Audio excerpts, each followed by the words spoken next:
O segundo culto, segunda forma de culto que tem entre todos os povos é o que os antropólogos chamam de animismo. A ideia de que tem um espírito ou um Deus na natureza. Ou seja, o Deus ou o espírito da montanha, ou o espírito do rio, ou o espírito do sol, etc, etc.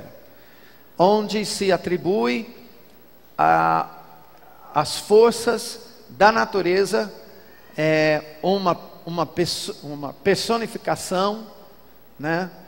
E começa a pedir ajuda. Como é que isso acontece entre os povos? O mesmo grupo que está querendo achar a sua terra e um lugar agradável para morar, tá? Que saiu do berço do mundo ali, chega numa serra e não sabe por onde seguir para atravessar a serra, porque afinal das contas morar em cima da serra pode ser muito ruim. Você vai ficar com uma perna curta, né? Sempre andando na montanha. O que precisa acontecer? Você precisa saber onde passar para chegar para o outro lado. E para muitos pioneiros com espírito pioneiro, vendo uma serra, já pensa, o que tem do outro lado? Porque a serra vai impedir você de enxergar o que tem. E se tem coisa boa lá do outro lado? Tá? Você que respondeu no seu espírito, é mesmo, isso, e você já começou a vislumbrar lagos e verde e coisas, e você tem um espírito pioneiro. A minha esposa não é assim. Ela, não, está muito bom aqui, por que atravessar uma serra? Tá? São diferenças, uma coisa não é melhor que a outra, são diferenças. Mas esses guerreiros querendo isso, né?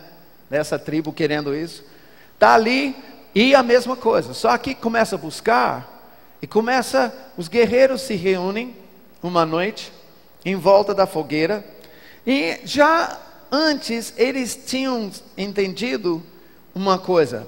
Uma noite eles colheram galhos, lenha para fazer a fogueira. E já antigamente, quando eles fizeram essa fogueira uma noite, eles estavam ali em volta da fogueira e uma coisa estranha acontecia. A fumaça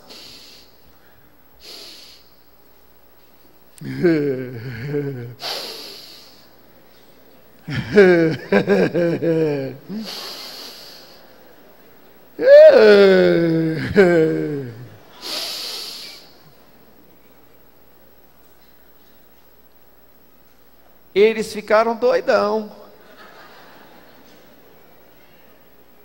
e começaram a ter visões. E iniciou-se o uso de drogas. Porque o uso de drogas nunca foi para recreação. Foi para colocar o homem em contato com o mundo espiritual. E eles entendiam pelas alucinações que eles estavam tendo contato com os espíritos. Então, com essa experiência, eles começaram a identificar as folhas, os galhos, a lenha, as árvores, que dava aquele doidão. Quando precisava, então, logo, ao invés de jogar na fogueira, põe no cachimbo. Fuma. Aí os guerreiros estão fumando, entram em contato, um teve uma visão, no outro dia está todo mundo grogue, mas está caminhando. Aí de repente, um guerreiro vê um lobo ali na montanha. Cacique, cacique, cacique. Ele só grita isso, aí o lobo vira e começa a correr. E ele começa a correr atrás. E vai. O lobo segue. Por quê? Na alucinação dele, ele viu um lobo. e o lobo o levava para o outro lado, por uma passagem pela serra ou pela montanha. Ele chega do outro lado, cansado, mas consegue chegar. E ele volta. Ele fala: podemos passar por aqui. Todo mundo passa por ali. O que acontece do outro lado? Faz um altar. Adora o Deus da montanha, que se manifestou, se encarnou no lobo. Agora, o que eu estou contando aqui não acontece? Ou você vê isso nos filmes, nos documentários, sobre todos os povos de todos os cantos da terra? Há um problema. Em Salmos 24, Deus revela um princípio espiritual relacionado à adoração. Deus é entronizado como? Como? Deus é entronizado como? Vocês estão ligados? Deus é entronizado como? Meio os louvores do seu povo. Essa mesma passagem pode ser traduzida de duas formas. Deus é entronizado, meio os louvores do seu povo, e Deus habita, meio os louvores do seu povo. Ou seja, a adoração ao Senhor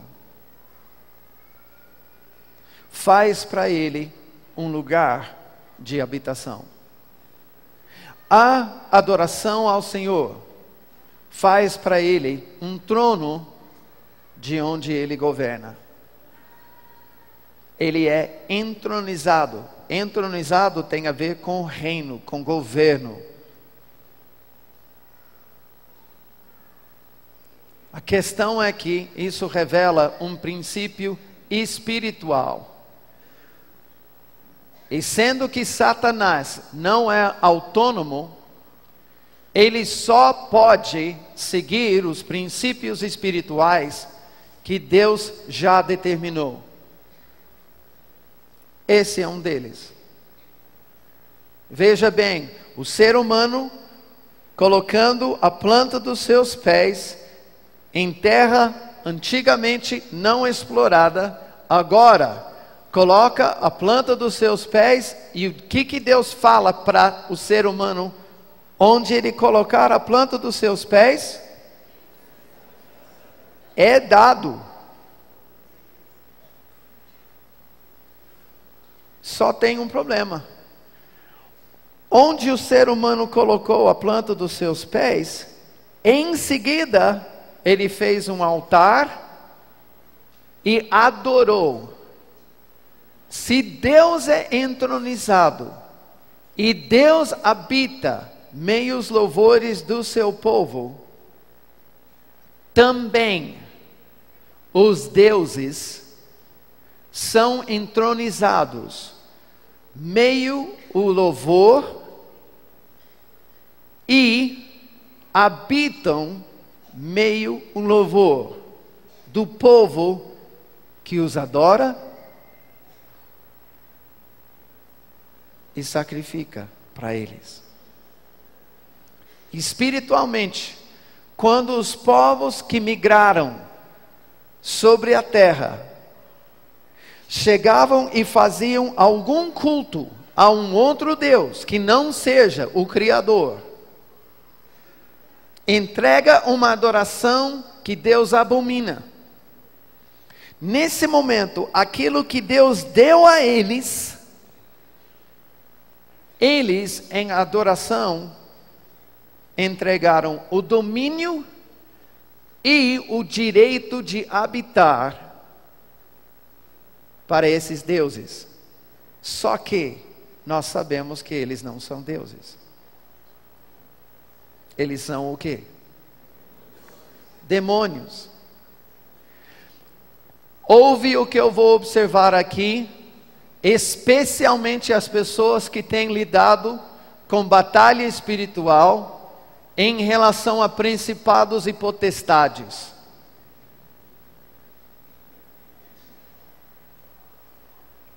Porque muitas vezes, quando nós ouvimos visões ou sonhos em relação a seres das trevas, chamado principados e potestades, nos sonhos e visões, eles são enormes, muito grandes.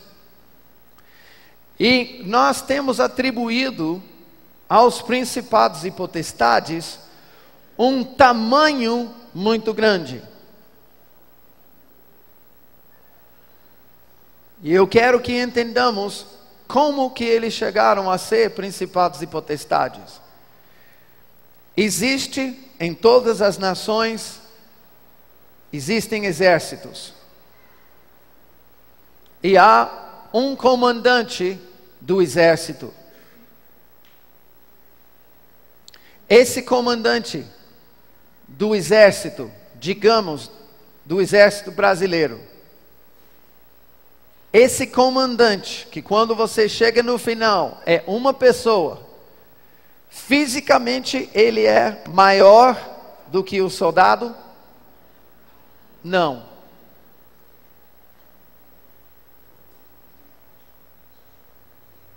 O que diferencia essa pessoa, que é o comandante do exército, do soldado raso no exército? Poder e autoridade. Quando esses povos, migrando do berço do mundo, chegaram e fizeram os seus cultos, inicialmente, eles eram poucos. Mas à medida que esses grupos, provavelmente famílias e clãs, à medida que esses grupos cresciam em número, eles renovavam os pactos feitos pela clã naquele dia que aquele Deus fez um favor. Ano após ano, esses pactos são renovados. E o pacto que antes 50 pessoas fizeram, no ano seguinte, agora 70 pessoas estão fazendo. No ano seguinte, 120 pessoas estão fazendo. No ano seguinte, 200 pessoas estão fazendo. No ano... Você está entendendo o negócio? Logo, logo, um demônio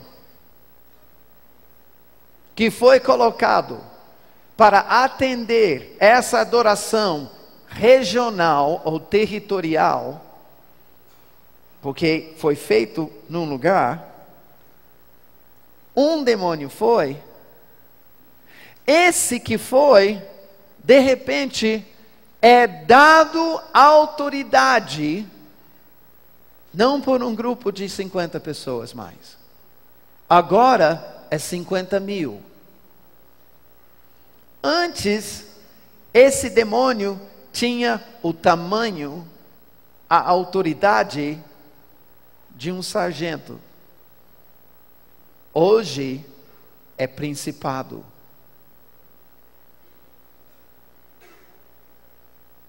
Por quê?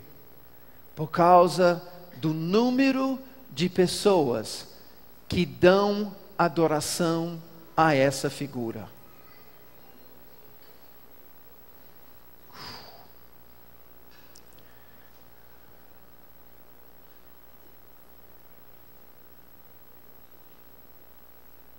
Se você entendeu o que eu falei agora, levanta a sua mão. Ok. Porque um golpe foi dado agora nas trevas sem tamanho. Tem momentos que enquanto eu estou falando, Deus permite eu sentir fisicamente como se viesse uma onda do contra. Acabei de sentir isso. Um golpe foi dado nas trevas porque nós mudamos de ideia. É por isso, pelo que eu falei agora, que não adianta a gente querer bradar contra principados e potestades.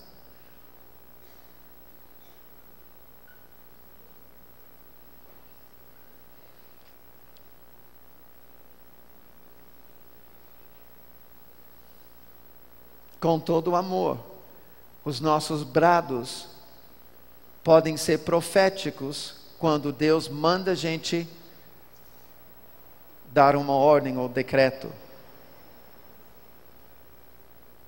Mas não é pelos brados que eles vão retirar a sua habitação, nem retirar o seu governo.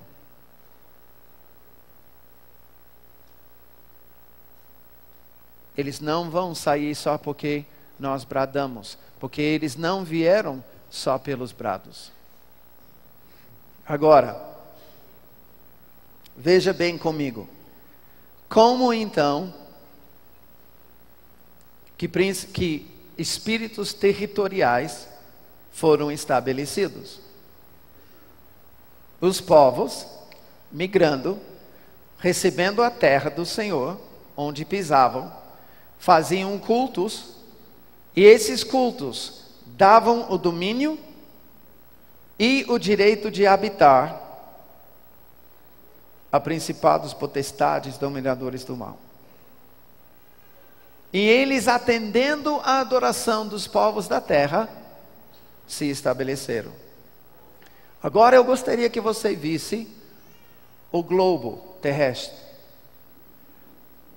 Pensa nos filmes que você já viu, Indiana Jones, outros. Pensa nos documentários que você já assistiu, Discovery, National Geographic, tantos outros. Veja o número de templos, meio à serra, montanhas, nas selvas. Pense em lugares como Machu Picchu, pense em lugares como no México, cidades agora desertas, mas tudo que girava em torno da adoração de um povo naquele lugar. Egito, as pirâmides. E agora coloca um pontinho no globo terrestre, da cor que você quiser, mas um pontinho em cada lugar onde os moradores da terra teriam feito um altar e uma adoração a um outro Deus. E quantos pontinhos tem na terra? E por que esses pontinhos, na verdade, são ligados? Porque de um pontinho para o outro, o homem pisou a planta dos seus pés. Todos esses pontinhos, na verdade, são ligados no reino do Espírito.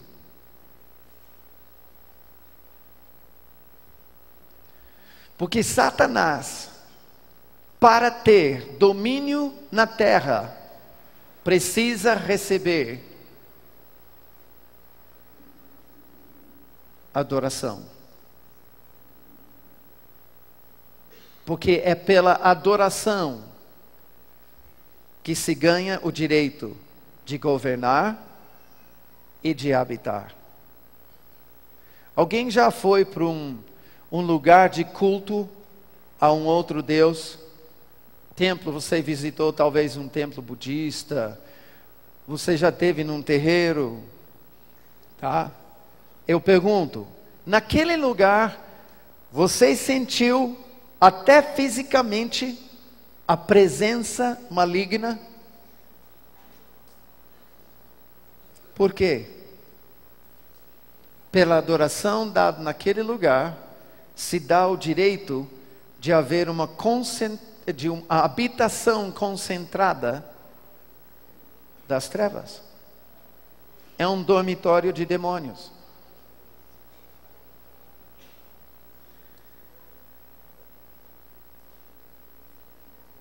Está compreendendo?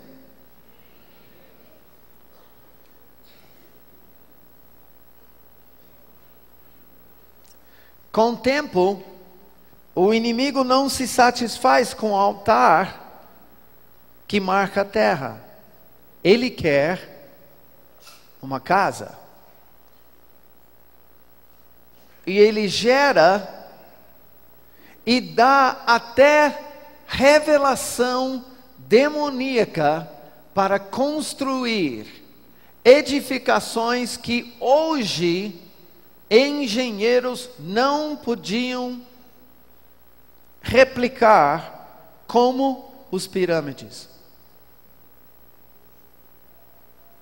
Ainda é um mistério para construtores e engenheiros a edificação dos pirâmides.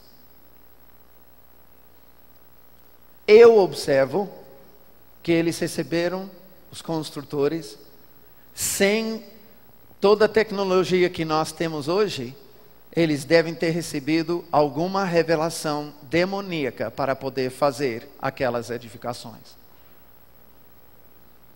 Porque nós não podemos fazer isso hoje, não conseguimos. Como foi feito, não.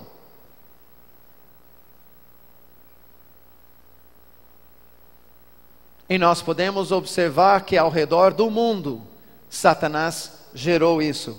Por quê?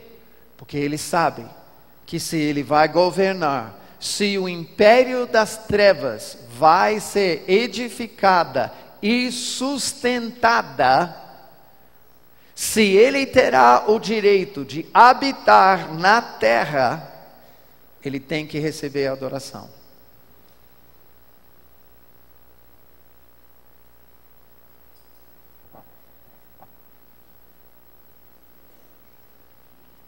Agora eu pergunto, se isso é assim, se as minhas observações são verdadeiras, e esse negócio é verdadeiramente assim, quem edificou o império das trevas?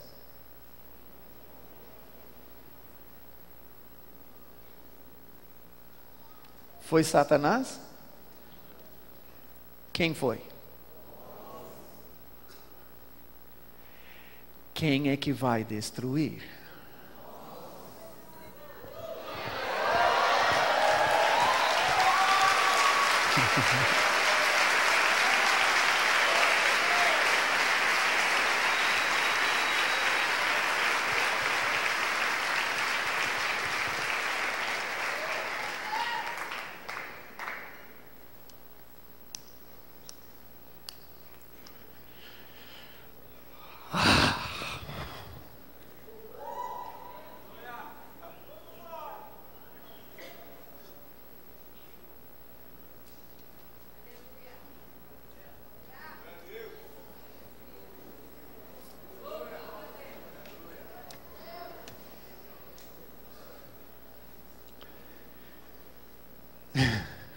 Eu gosto da minha espada. Deus deu.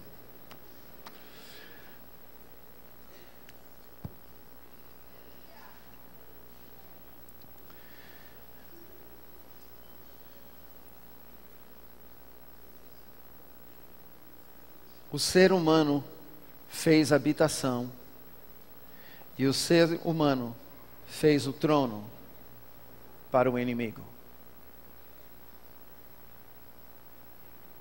Através da nossa adoração.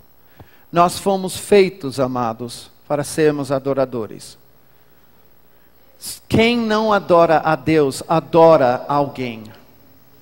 Ou a si mesmo, ou alguma filosofia, ou algum outro Deus. Mas quem não adora a Jesus, vai adorar alguém, porque nós somos, por natureza, adoradores. Ponto final. o objeto da nossa adoração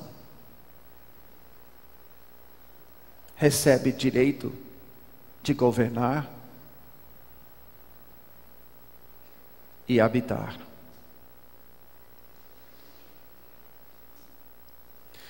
Quando existem templos de um povo a outros deuses, mostra que os outros deuses estão governando e habitando.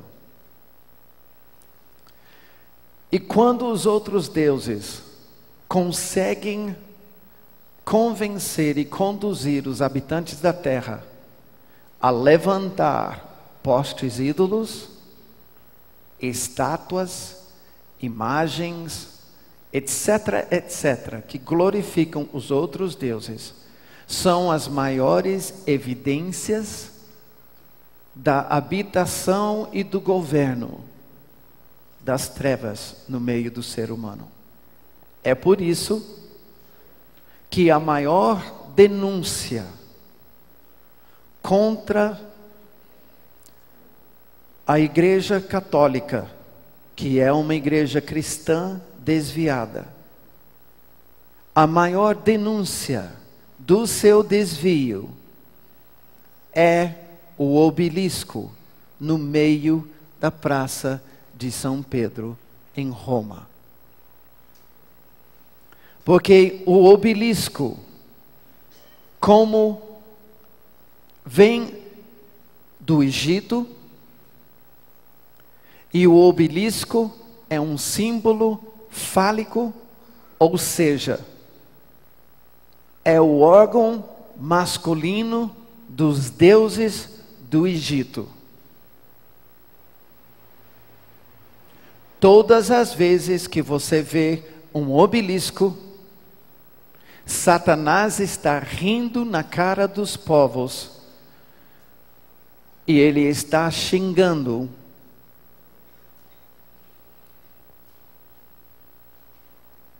literalmente levantando o dedo mediano da mão e falando no reino do Espírito.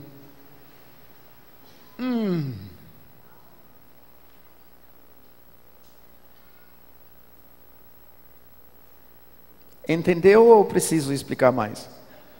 Não? Ok. E a maior denúncia do desvio da Igreja Católica é que eles trouxeram do Egito aquele obelisco, tiraram peça por peça e reedificaram peça por peça na Praça de São Pedro.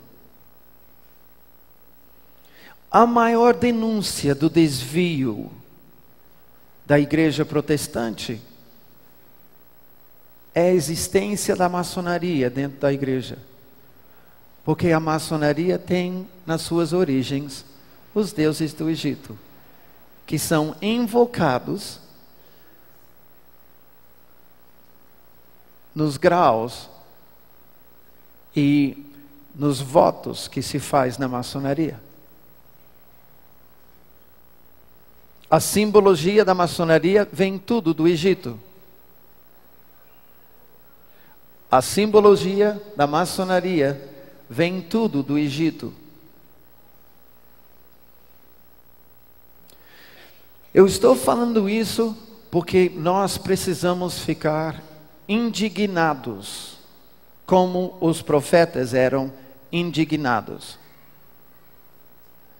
Os profetas tratavam a questão da adoração da nação, porque eles sabiam: se outros deuses são adorados, a eles é dado o direito de habitar e de governar. É por isso que Israel pode adorar apenas um Deus, o Criador.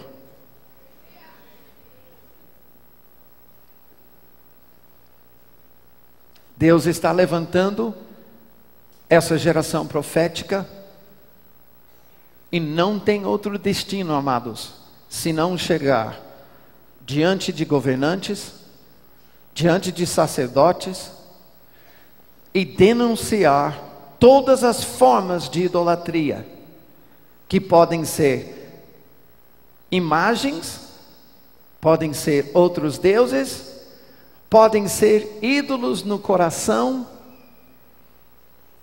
podem ser ídolos filosóficos, podem ser ídolos denominacionais. Mas os profetas vão apontar e dizer: arrepende-te, porque isso é abominável diante do Senhor.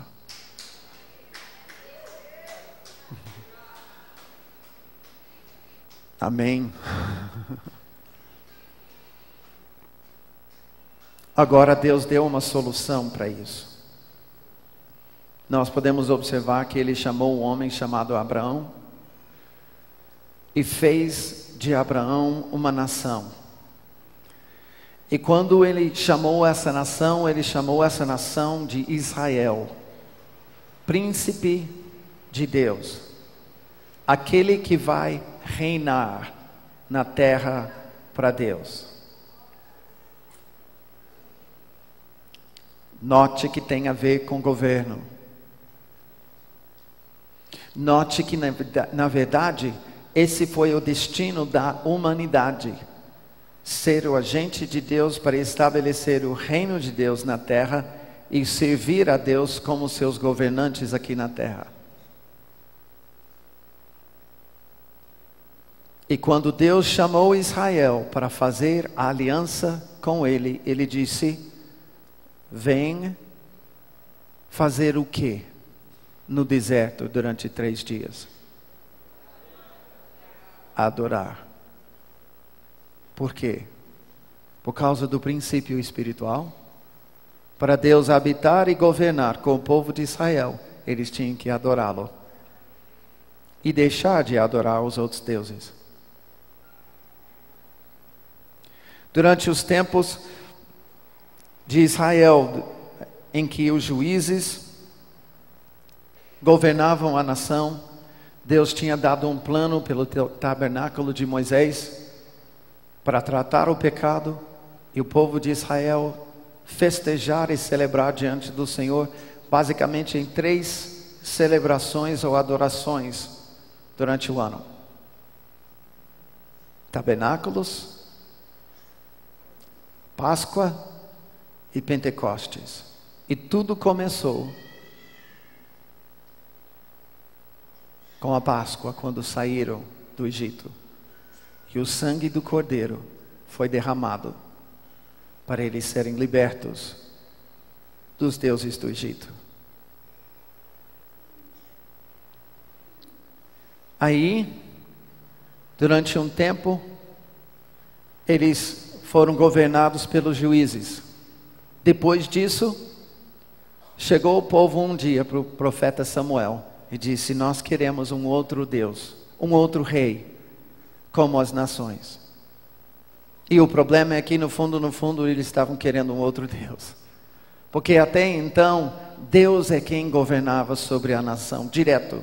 O rei de Israel até então era o próprio Senhor.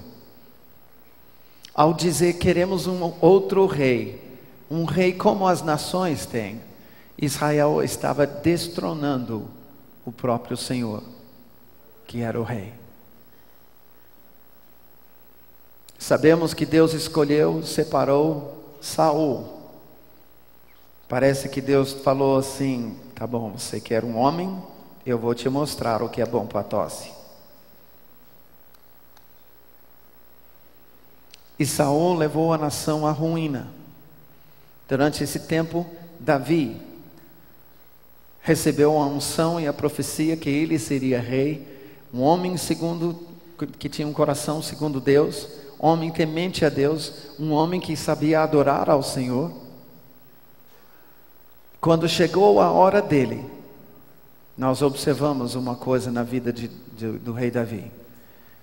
Imediatamente, ao assumir o reinado, rei Davi procurou a arca da aliança. Quando ele procurou a Arca da Aliança, eu quero perguntar para você, ele estava querendo uma caixa de madeira coberta com ouro? O que ele estava buscando? A presença. Como adorador, eu creio que Davi tinha nele um deusômetro.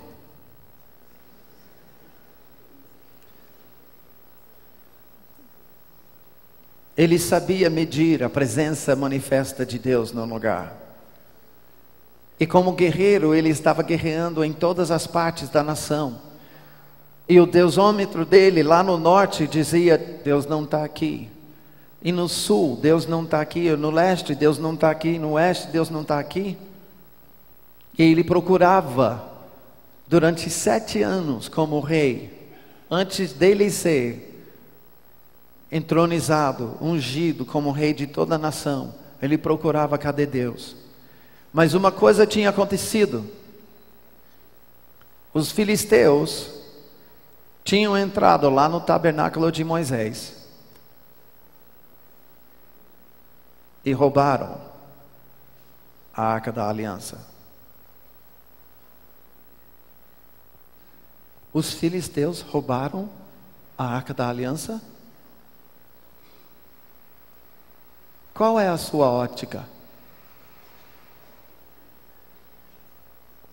Os filisteus roubaram a Arca da Aliança? Espera aí. A Arca da Aliança representa o quê? Presença de Deus. No meio do povo de Israel. Os filisteus roubaram a Arca da Aliança? Ou Deus mudou de residência? Ele só pegou a carona para a arca com os filisteus. Porque quando Davi vai procurar a Arca da Aliança, não está em Israel. Significa o quê? Que Deus não está em Israel. A retirada da arca significa isso. Deus, e o povo, lembra que eu falei? Deus fala, o povo não ouve, sacerdote não ouve, daí Deus levanta um profeta para explicar o negócio. Ele dá uma visão, uma leitura que os outros não estavam ouvindo, não queriam ouvir. Isso que acontece.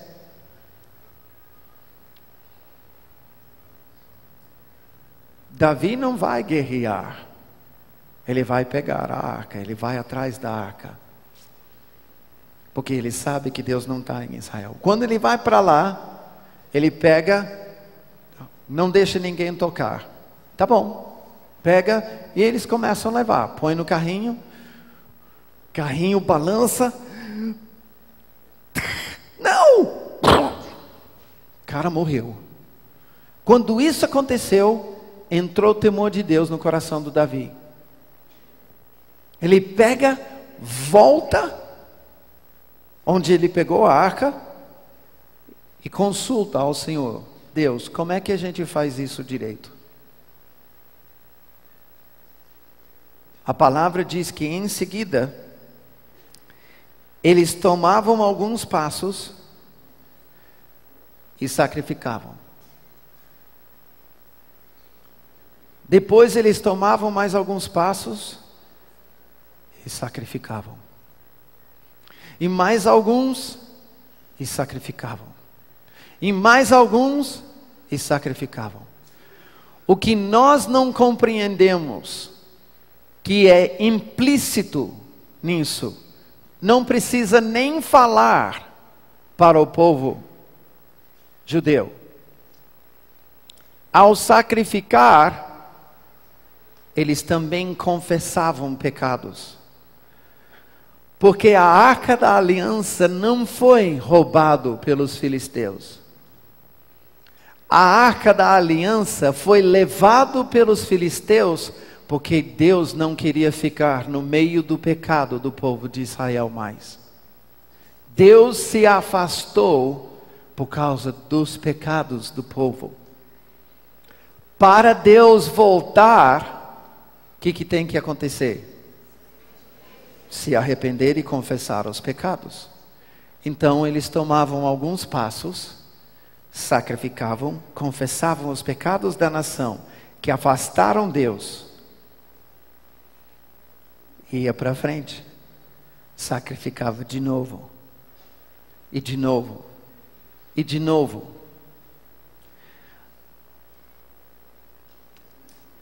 O caminho de trazer a presença de Deus para o nosso meio passa por arrependimento. Por isso não dá para adorar simplesmente nos animando. Adoração que atrai a presença de Deus passa pelo arrependimento. É fruto de arrependimento. É fruto de um coração quebrantado. E não tem outro caminho. Não tem atalhos.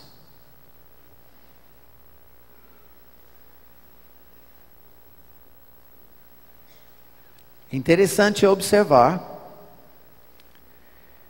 de onde saiu a Arca da Aliança. Onde estava a Arca da Aliança? Tabernáculo de Moisés. No norte de Israel, numa cidade chamada Gibeá. E a Arca da Aliança foi devolvida para o tabernáculo de Moisés? Não. 2 Crônicas 29 e 25. Anote só. 2 Crônicas 29, 25. Diz que Ezequias estabeleceu os levitas na casa do Senhor com símbolos, alaúdes e harpas, segundo o mandado de Davi e de Gade, o vidente do rei, e do profeta Natã. Por quê? Pois este mandado veio do Senhor por intermédio de seus profetas. A arca não foi devolvida para o tabernáculo de Moisés. Porque agora a preocupação do rei Davi é que ele quer que Deus habite e governe na nação. Ele está querendo a presença, mas não apenas a presença, ele quer que o domínio, o governo de Deus seja estabelecido sobre a nação. E nisso, Deus fala para rei Davi, então, através de uma revelação para os seus profetas Natã e Gade, Deus fala com o rei Davi, põe a Arca da Aliança numa tenda em Jerusalém. Eu vou te mostrar onde. E naquela tenda, eu quero que você me ponha adoradores. Grupos que vão me adorar coletivamente. Durante 1 hora. Terminando o primeiro grupo, já vai entrar o segundo grupo. Terceiro grupo. E turnos serão feitos durante 24 horas por dia e não vai cessar mais. Em Amós 9, Deus diz: como nos dias da antiguidade, reedificarei,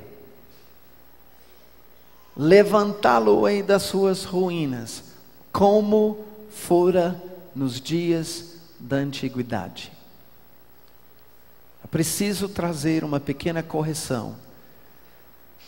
Individualmente, nós não somos o tabernáculo de Davi. Coletivamente, nós podemos fazer o tabernáculo de Davi.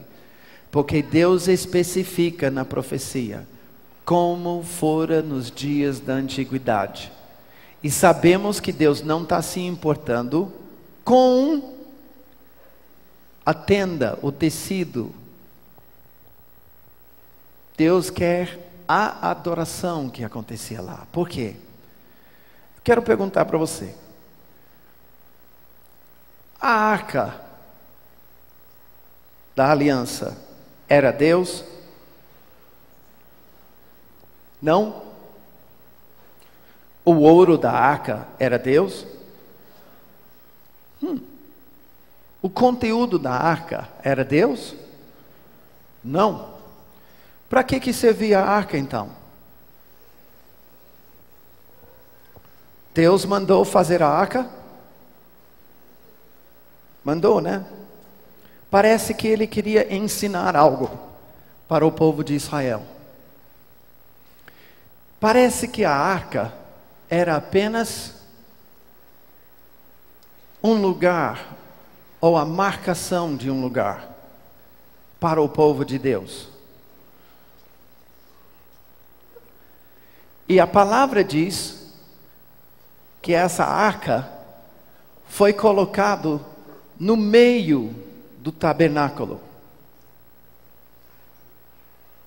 Quem sabe podia ser hoje, se é só um lugar que está marcando onde Deus está no meio do povo, foi colocado no meio da tenda. Podia ser um pedestal de microfone, marcando o lugar onde Deus está. Mas vamos imaginar aqui como era essa tenda. Porque essa tenda só tinha a arca da aliança no meio, não tinha cadeiras, não tinha mais nada. Fique em pé. Se você entrasse, imaginando que esse lugar é a tenda, e você entrasse na tenda, e tem um lugar que marca onde Deus está, como que você vai ficar em relação a esse lugar que marca a presença de Deus? Onde que você vai ficar olhando?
Desliguem as luzes para a filmagem.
Vamos aprender algumas coisas nisso aqui. Eu não gosto de parar esse momento, por isso eu não quero que você saia do lugar onde você está. Mas Deus quer nos ensinar algumas coisas.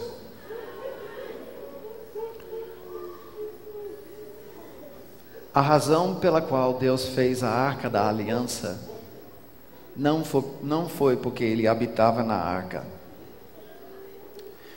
E o povo de Deus, quando voltava-se para a Arca, não estava adorando a Arca como nós hoje não estamos adorando o pedestal de microfone. A Arca, apenas Deus disse que marcava o lugar para todo o povo que adorasse concentrar nele, não em si, não em terceiros, e sim nele só, todos com um só coração, uma só adoração, voltado para agradar o adorado. Não agradar a si mesmo, e sim agradar somente a Deus.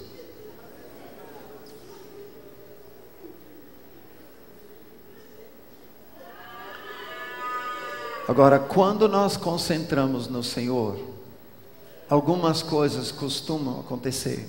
Primeiro, vem uma revelação: Ele é santo e eu não sou. Quantas pessoas aqui experimentaram a consciência: Ele é santo e eu não sou? Agora, nessa experiência aqui, uma consciência renovada assim, fresquinha: Ele é santo e eu não sou. Ok? A segunda, como resposta ou correspondência nisso, é possível que várias pessoas começaram a confessar algum pecado que o Espírito Santo especificou. Há alguém que confessou algum pecado? Ok? Isso é resultado da adoração. Deus revela a sua santidade quando nós voltamos para Ele. Isso revela o nosso pecado, que nos leva a nos arrepender, que nos leva a adorá-lo de novo, porque Ele nos perdoa.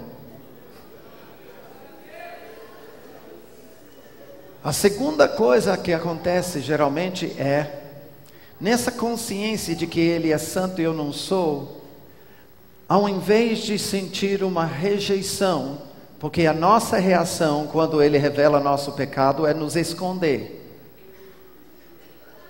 A reação natural é querer se esconder, querer fugir. O que vem para a nossa surpresa é a conscientização de que não sai da minha presença não. Eu te amo. E junto com a revelação da santidade vem uma revelação, uma experiência do amor de Deus. E Ele revela a sua misericórdia, seu amor, a sua compaixão por nós. E somos constrangidos por esse amor. Muitas vezes isso também é o que gera o nosso choro. Alguém teve a experiência de perceber novamente esse amor, e esse amor revelado te constrangiu até o ponto de chorar? Vários. E quando permanecemos nisso, muitas vezes Deus então começa a falar conosco. Literalmente Ele começa a falar pessoalmente. Meio essa adoração, Ele corresponde com a nossa adoração. Há alguém que ouviu Deus falando contigo especificamente agora, coisas sobre tua vida, especificamente. Levanta as suas mãos para eu ver, tá? E para os outros averiguarem, essas coisas acontecem mesmo. Amém. Agora, eu só perguntei para onde que você ia ficar olhando se aqui fosse o tabernáculo e ali a arca. Quem mandou adorar?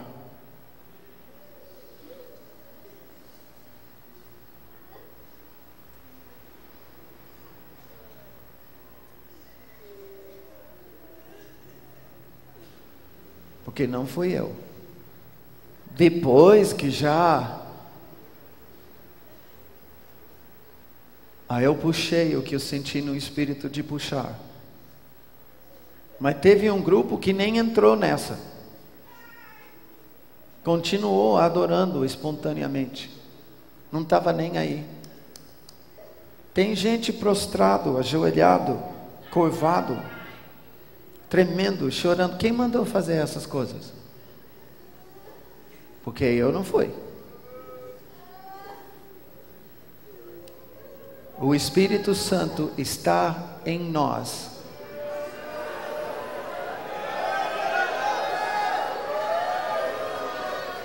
Para nos capacitar como intercessores. Eu vou declarar uma coisa.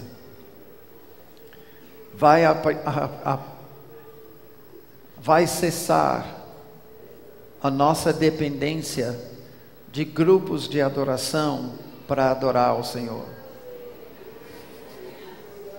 Isso é perigoso. Mas vai cessar a nossa dependência, a nossa necessidade de que alguém puxe para nós. Por quê? Porque o Espírito Santo está em nós. Ele nos capacita como adoradores. E nós fomos atraídos. A adoração em nós foi ligada, porque Deus nos fez adoradores. Agora uma última observação. Entre você e o lugar que marca onde a presença de Deus está em nosso meio, o que você vê das pessoas entre você e aquele lugar? Olha, o que você enxerga das pessoas entre você e o lugar que marca a presença de Deus? O quê? As costas.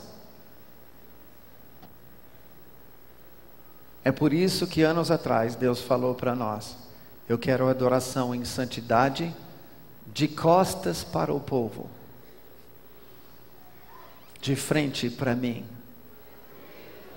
Porque eu quero que você se preocupe em me adorar e me agradar, e não fazer um show que anime ou agrade uma plateia.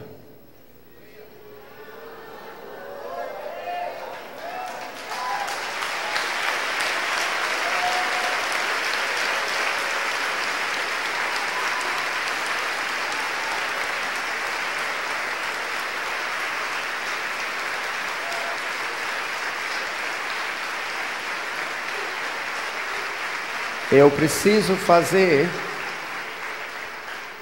uma observação, porque tem gente que está querendo pegar adoração, entre aspas, de costas, e dizer que nós estamos querendo ensinar uma nova doutrina ou um novo modismo. Muito pelo contrário, amados. Se isso virar modismo, vai ser religiosidade da mesma forma.